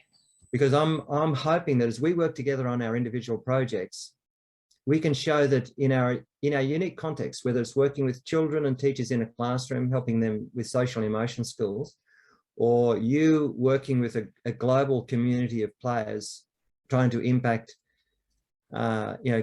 conservation and preserve the biodiversity on this planet, that at the local level, these factors are playing out very uniquely. And I think you need to say it exactly how it is for your people. This is their language. It's not. So you need, when you come up with the factors, it needs to be something that everyone understands. Yep, we need to actually develop a shared meaning on what conservation means and all the terms in that. But also another one is we need to somehow close the gap between those who are distant from the coalface, who have a legitimate stake in the endeavour. And this goes to the whole polycentric governance thing that we wrote about. Like, how do we afford autonomy to local communities to actually self-regulate? And so the question is, what's the appetite for risk? This is the task at this stage, is to, with you and your people, to name the suite of critical and uncertain factors that are going to make the difference in the long run. The other one you mentioned was the tech. Like, how do we monitor? Like this group, you said that we're doing what we've always done, but now there's more of us, so it's having a greater impact on our biodiversity. So education is clearly another factor. And then how do we support people to actually monitor their impact on biodiversity? So in what you've said already, I can hear 4 critical factors. Well, the tech starts to get at more the community level again and away from the bigger system, because that's something we already do. Those are known methods. It's just a matter of maybe the way they get reported up, or maybe the way the partners, in order to capture our impact across all the different partners. Sharing information. Yeah, and how do you make the monitoring maybe standard enough that, because the community is doing it, so it has to be appropriate for them, but can we standardize it across countries so we can get our impact up? Which is, and then the only other, I think, critical factor that I sent into you was the stories of change, because I was thinking about how, in order to get people to be, I like how you said take more risk, because often that's the nice way to put it, why governments don't want to give much autonomy, because it's risky. You're giving up power, you don't control what's going to happen. What if they did start killing endangered species and you lost your job because you let them have some power over those species or whatever? But it seems like the stories of change, like we as a group have these wonderful stories of change. And I know so many conservation biologists that when they actually go out to do their research and they meet communities, they're like, oh yeah, communities are the answer. It's almost like they have an epiphany where they just sort of flip. And it doesn't happen with all of them, but some of them will become true believers in communities. So how can we share the stories that we have so that people are more willing to take the risk? They realize there's no risk. There's no risk. It's just part of a process. This is what you're pointing to is something that I've seen, when I've worked with helping develop bilateral relationships between countries and in various parts of the world. It's just sharing good information which also means cultivating trust. Mhm. And but also enabling them to get into a conversation where they table the needs that they have within the context of the collective endeavor. And this is something we wrote about. So do you want to talk about that? Because when we spoke about, I might share the slide so that, or a version of it, that, I'll just open it up so I've got it, so that people know what we're talking about.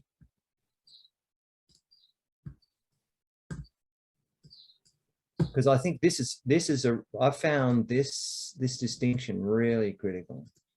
So I don't know whether everybody will remember a version of this slide. I think I had needs and values in the original one. But when we spoke about it, I suggested that most conflict happens at the level of strategies, and that all strategies are an attempt of some sort to meet a fundamental need in a way that they value going about getting that need met. And that these four classes of need, there's four classes of need. Personally, it's physical well-being, like we need food and shelter. We need freedom, connection, and meaning in life, like a reason for being. But all these same classes of need apply to the collective. So the equivalent to physical well-being is environmental health, but also we need sovereignty, which is freedom. Sovereignty groups need sovereignty. We also need partnership. And this is where trust becomes really important, but also shared purpose. And in your case, it's mastering biodiversity. And we had a few, what I suggested was that if you slow the conversation down enough so that every stakeholder in the system can get their needs on the table, then any strategy that happens at any level of the system can take into account the needs of all the others in the system. But often this information is not even thought about, let alone be made available to others. And so, Terry, when you wrote about that. So what occurred to you when you? Well, it's funny again, because when I first looked at it, I was thinking at a community level and thinking about how people's, well, when you use the word values, right? People have very different values around biodiversity, but they still will usually have some reason to want to conserve it, which makes the strategy at a community level quite simple in terms of community conservation is something that most of the people in the community will buy into. But now thinking about what you had said, and a couple of days later, I'm thinking about it more like, yeah, if we're thinking across all these donors and stakeholders and people at higher levels who are very removed from the communities and don't want to risk giving up power to them, then you can see how they're going to, like you're saying, if you have a conversation where you're sort of talking about, we do need to conserve biodiversity and our environment, right? And these are sort of the basic needs we have. But here's the communities that are a strategy to do that, right? The communities are a strategy. And can we agree, right? How can we get people to agree that they're the strategy? So like, again, it always sort of depends on which group of people you're thinking, whose perspective from, right? These are complicated questions you're asking. Yeah. So this is where perspective taking and kind of what Maria and Violetta were talking to, the importance of empathy and perspective. But this is at in a different type, And so that's, I draw a distinction between needs and values. So there's these four classes of need, but everyone in the system values going about getting them met in utterly unique ways. Yes, so a central administrator will value going about it by trying to implement policy, that protects national parks or something. Or, if they're philanthropists, they value doing it by trying to donate to areas that work. Whereas someone who's living, within an indigenous community, within a community in Africa, would value it by trying to look after the fish in the lake, or the trees in their forest. And so the way in which we strive to get those needs met indicates what we value. But underneath that are the needs. But the problem is, a central administrator might value going about trying to regulate a system because they value biodiversity without realizing that they're undermining the autonomy of a local group, which is a need. And so because the needs of the local community aren't on the radar of the central administrator, their strategy becomes the source of conflict. And so part of this work is to try and facilitate a conversation that has people acknowledge, yep, these are the nature of the needs we have to have met. And we're all the folk in the system. And this is how I value getting it met, get them met. And then this is a strategy I'm going to employ. You know, so for example, you know, Marie and Valletta, you might say that our need is for social and emotional well-being. You know, and that gives us meaning. And there's a way in which children have to be free, but have a healthy relationship with parents. But the way a child would uniquely go about getting those needs met would be very different from a teacher or a curriculum developer. You know, and so if you can distinguish these, I think you then start to achieve what this shared meaning, shared purpose starts to emerge. Like Terry, you asked, what does conservation mean, you know? And so I got a hunch that this distinction might be useful in being able to resolve that conversation.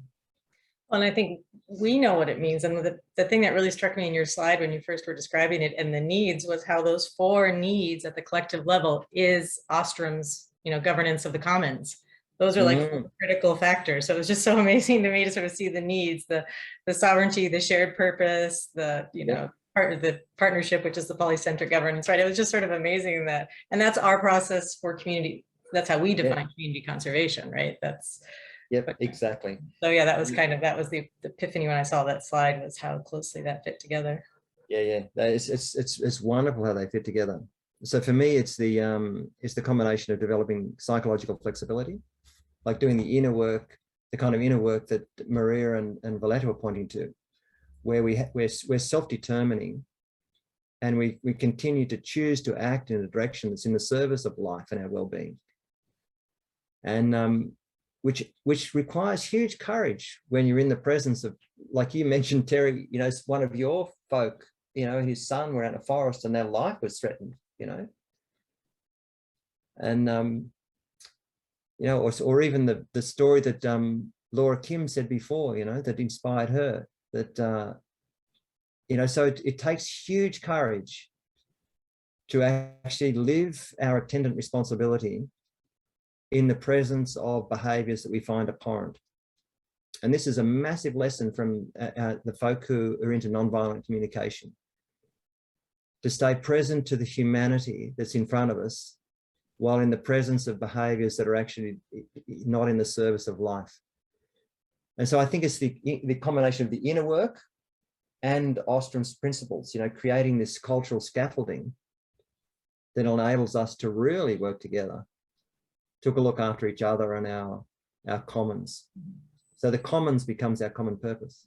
Which is why I guess I feel very lucky to be working with communities in biodiversity conservation, because the inner work, it's like in communities that they've done that, the inner work is sort of done to some extent, and they are ready to work together and figure out a process for conserving their biodiversity, right? So for me, I'm still sort of struggling with understanding in our context, the inner work and the outer work. Exactly. Yeah. That hasn't clicked for me yet, but I'm sure as you give me these examples, I'll get there, I'm sure. Yeah, right. And so to kind of wind up our little bit, what is occurring to you as possibly the critical factors that you and the folk you'll end up doing a bit of work with would like to actually name and strive to impact? Probably something to do with getting the distant stakeholders to not think of communities as a risk, right? Like, how can we get our story out? How can we work together, spread our impact across these different continents through all the different partners, right? And really scale up that knowledge and understanding that communities are not the risk. And there's a huge push for communities and conservation right now. So it's a timely time to do it. And I think we maybe just have a slightly different perspective on the best way to do it. Like you really can trust communities. You really can share with them knowledge about biodiversity. You can tell them where tigers are and they're not just going to poach them if they have some, you know, power and control over them. So yeah. And so the task there is like inside of that, you and your people need to be able to say, one critical factor that we want to impact is the relationship, is the autonomy of local groups. Like try and distill it into something that, and then, because then what we'll do next time we meet is a trend analysis. So for example, if you said, okay, one critical factor is developing a shared meaning on what conservation means at every level in the system. So then next time we will ask you, okay, so if that's a critical factor, we'll ask you over 10 years, if that was to evolve in a healthy direction, what would it look like versus in a negative direction? But also if another critical factor you're talking about is the relationship between distant and local stakeholders and autonomy and sovereignty, like what would it look like if levels of autonomy were enhanced over time at every level in the system within the context of more powerful relationships? I think it's Michelle, you popped something in the chat. Did you want to provide your reflection about cultural, about sense that culture is another critical factor? Yes, I was just talking, and now so Mila was sharing with me about the differences that we have, the way we understand culturally the aspects, since she's talking about so many different countries.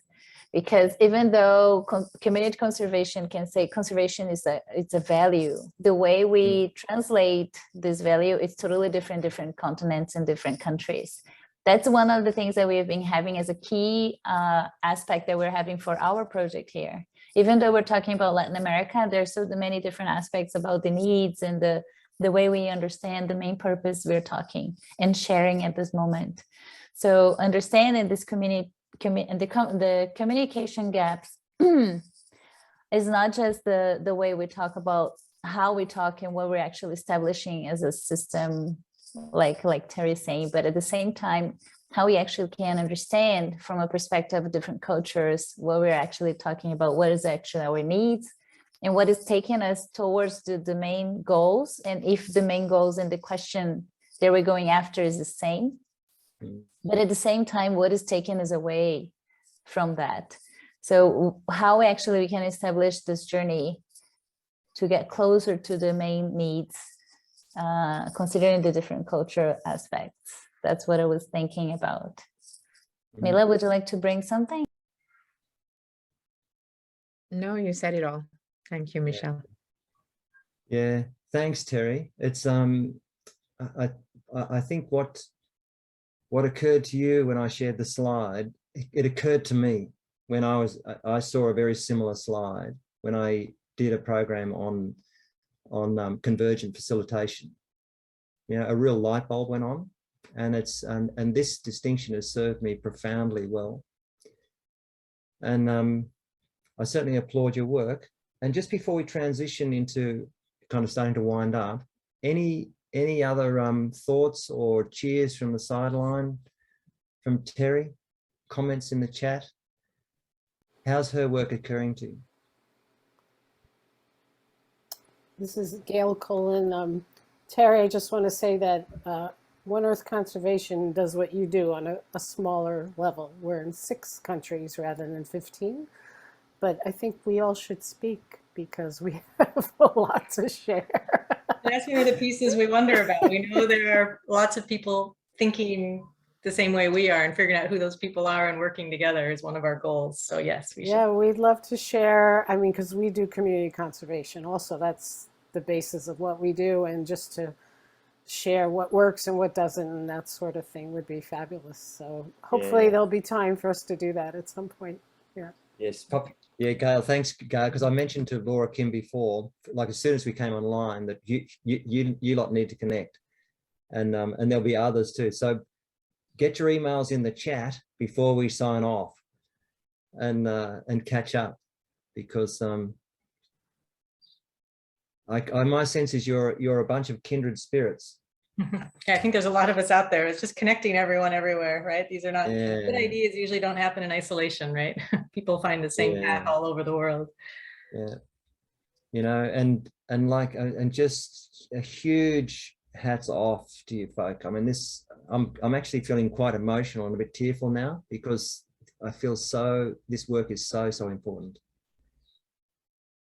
Yeah. Yeah, and we're lucky it's so positive. It's one of those positive things, actually. Well, let's work together. You know, I mean, you mentioned, how do we educate people? This is why the participatory video is such an integral part to this, you know, and I guess this is one of my parting messages. You know, it's on the 11th of next month, I think it is, this separate program for select people is going to start. And we've got a bit over 20 people enrolled at the moment. We've got quotes from 2 or 3 organizations for your equipment. So last chance, folks, if you haven't enrolled your people, like, do it today or tomorrow. And if you haven't sent us a quote for your equipment, do it today or tomorrow, because we've figured out how we can support you to get it. Either, if you've got the funds, we're going to ask you to buy it yourself and then send the invoices, and we'll give you the money. If you haven't got the funds, talk to us and we'll arrange to get the money to you, and then so you can then send us the receipts after. But it's critical you have the kit to do this. And so it's on our shared drive. And if I can pop some of these links in the chat later, but make sure that you've got your people involved in this, because at the end, as you know, I mean, when we get to our celebration at the end of the year, I'm hoping it's the world premiere of some amazing little documentaries about what is it going to take for us to evolve in a direction that's really healthy. But anyway, let me share some slides. You know, I just wanted to give you a sense of some of my journey in this space. So I'm going to scroll down. I'm going to show you some photographs. So this conversation, when I've been able to facilitate it with folk, this is what it looks like. You know, this is in government agencies in Canberra, Department of Finance, and where they were, the question they asked themselves was, what would it look like in 10 years' time if all Australian government-owned real estate, virtual and actual, was safe, clean and green and healthy for every citizen on the planet? Amazing, amazing conversation. These folk are from the Australian rail industry. They asked themselves, what would it look like in 30 years if the entire Australian rail sector was serving the needs of the entire country, but also in a clean and healthy way? These were folk I worked with in Fiji. All right, so they were asking about impacting all manner of security issues, but particularly climate. What would it look like in 10 years' time if we were responding to climate-related issues, particularly food and water and infrastructure security issues, in a way that was to not only ensure our well-being as a country, but also the region, the whole Pacific? And so lots of charts and things, the kind of things that I'm introducing you to, and sticky notes, just amazing conversations. So I'll give you another one. This is a chap who is in Africa. He's an Oxford PhD. He worked with 9 tribes around 2 freshwater lakes in Nigeria to help them figure out how to look after the lake, because they'd overfished it and were resorting to making homemade dynamite to blow up the last bit of fish. So he was a law enforcement officer. And you imagine the fear that was in these tribes when he normally did his work. His success was how many people we can arrest, you know, for blowing up fish or using mosquito nets. And this is their catch. So he went back and had this conversation with these tribes And this is them at the end of having, I've got little videos, which I haven't got time to show you, where they were having this sharing food. You know, this is the chief on ceremonial mats. They forged shared purpose. And 2 years later, he told me that there's 87% improvement in healthy practices at every level. A different diversity of food were being sought. They sorted out issues in the marketplace where women were having to give away their body to get rid of a bit of fish. It's amazing. These are representatives from 9 countries across Southwest Asia. We're trying to resolve bilateral trade arrangements around energy and empowering women and all sorts of things. This is Vietnam. This is the Ho Chi Minh Academy of Political Leadership. And they were asking themselves questions about what's the future of Vietnam look like in terms of clean transport, better education for their young people, circular economies in villages. So very powerful. I could tell you lots of stories. This is in Sri Lanka, where they were talking about the whole food chain and building community over food. And the program that this guy ran through an energy utility ended up being delivered to thousands of kids in the Scouting Association. So the little project that he ran, which is the kind of project I'm asking you to think up, tipped over into the system. 2 years later, this approach to building community over food and looking after the entire value chain, growing green and clean and not polluting and recycling at the other end, was folded into the whole education system across the country. And I'll just flick through these photos and you'll get a sense of the context where this conversation has happened. Just amazing people reclaiming deserts, you know, installing clean power in villages that have never had power. So the conversation that we're endeavoring to escort ourselves into, I'm hoping will tip over like that. When we get to our action learning part of the program later, that it's just a really small little project that you can do in your classroom with a few kids and teachers, or, you know, Terry, with a few of your key stakeholders, and we can do something small that will impact these critical factors that have got everybody performing and capture the power of a different response, sense the world differently and respond differently.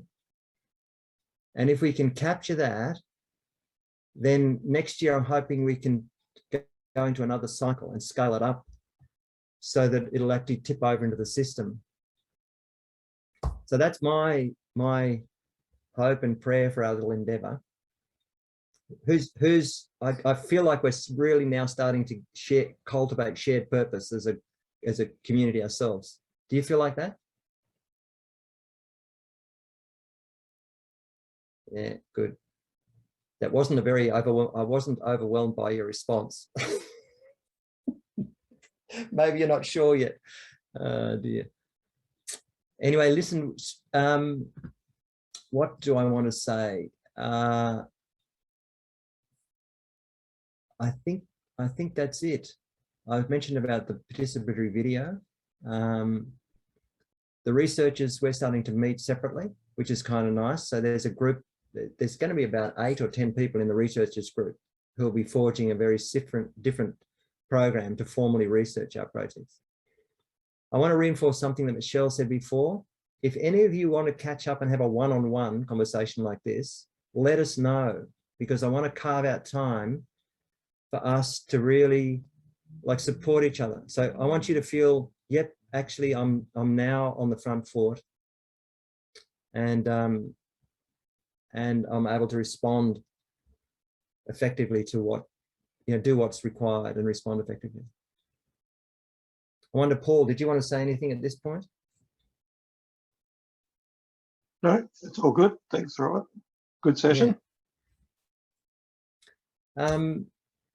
So Michelle, before we sort of play a bit of music to transition to close down, what what do we need to, what would you like to do? Oh, at least it's a much easier question now. So thank you so much, Terry, and everyone for today. And one of the things that is important is like out of today, it's really important to have this exercise of thinking about a strategic question and sharing with us. And at the same moment, at the same time, if you would like to have a mentorship separately regarding the experience we had today with Robert, let us know so we can schedule a time and make sure that you're okay and feeling comfortable about your next steps. Thank you very much, Terry and Maria Paula and Violeta for today's exercises and learning journey that we could have this morning. And then I think for the next steps, I think the participatory video is key. So we're gonna have, Gail is giving us some questions. Gail, yes, let's have, please do apply, like make the enrollments of the 3. And then if we have anything for last minute, we'll let you know if it's possible, but I think it is, okay, because we're gonna make sure that everybody's, having organizations and participants representing them. And I think it's all that, Robert, and welcoming the new organization that it's One Conservation. Is it right that I'm saying right? Yeah. One Earth Conservation. One Earth Conservation. Yes, thank you, Gail, welcoming you today, coming and representing Ed in this community as well. So I think it's it. And now to finish our great event tonight, I don't know if someone would like to bring some of the words to us, but I'll leave in a Mentimeter in our chat so we can also have an outcome from our experience today in the big learning. So what most valuable thing that we had today that you would like to share with us?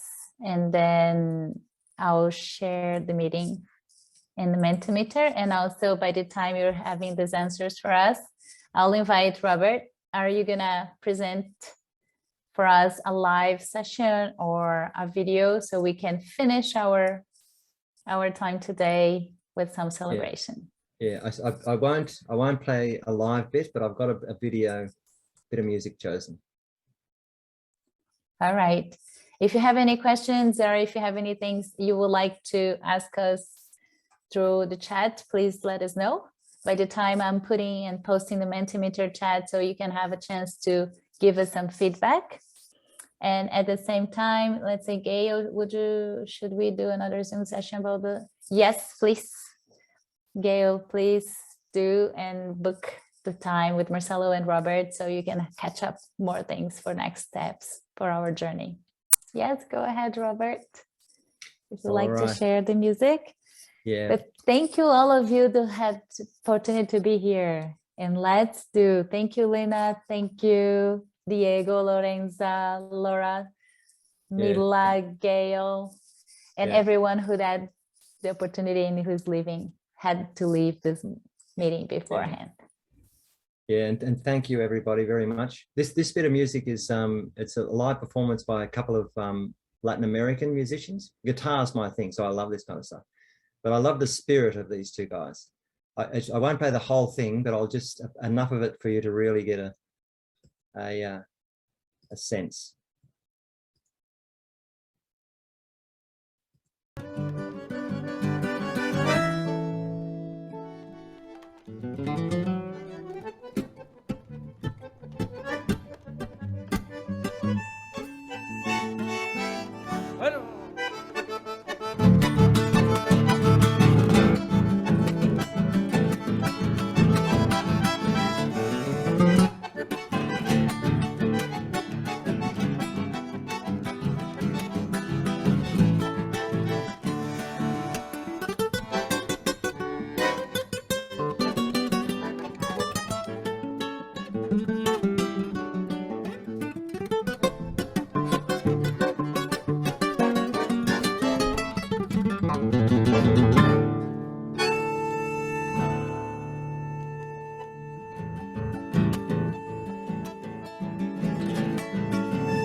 Great choice, Robert. Thank you so much, everyone. Let's leave the Thanks, Robert. feeling.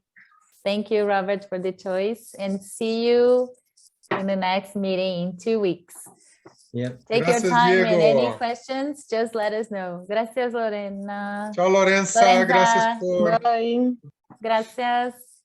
Gracias, Violeta.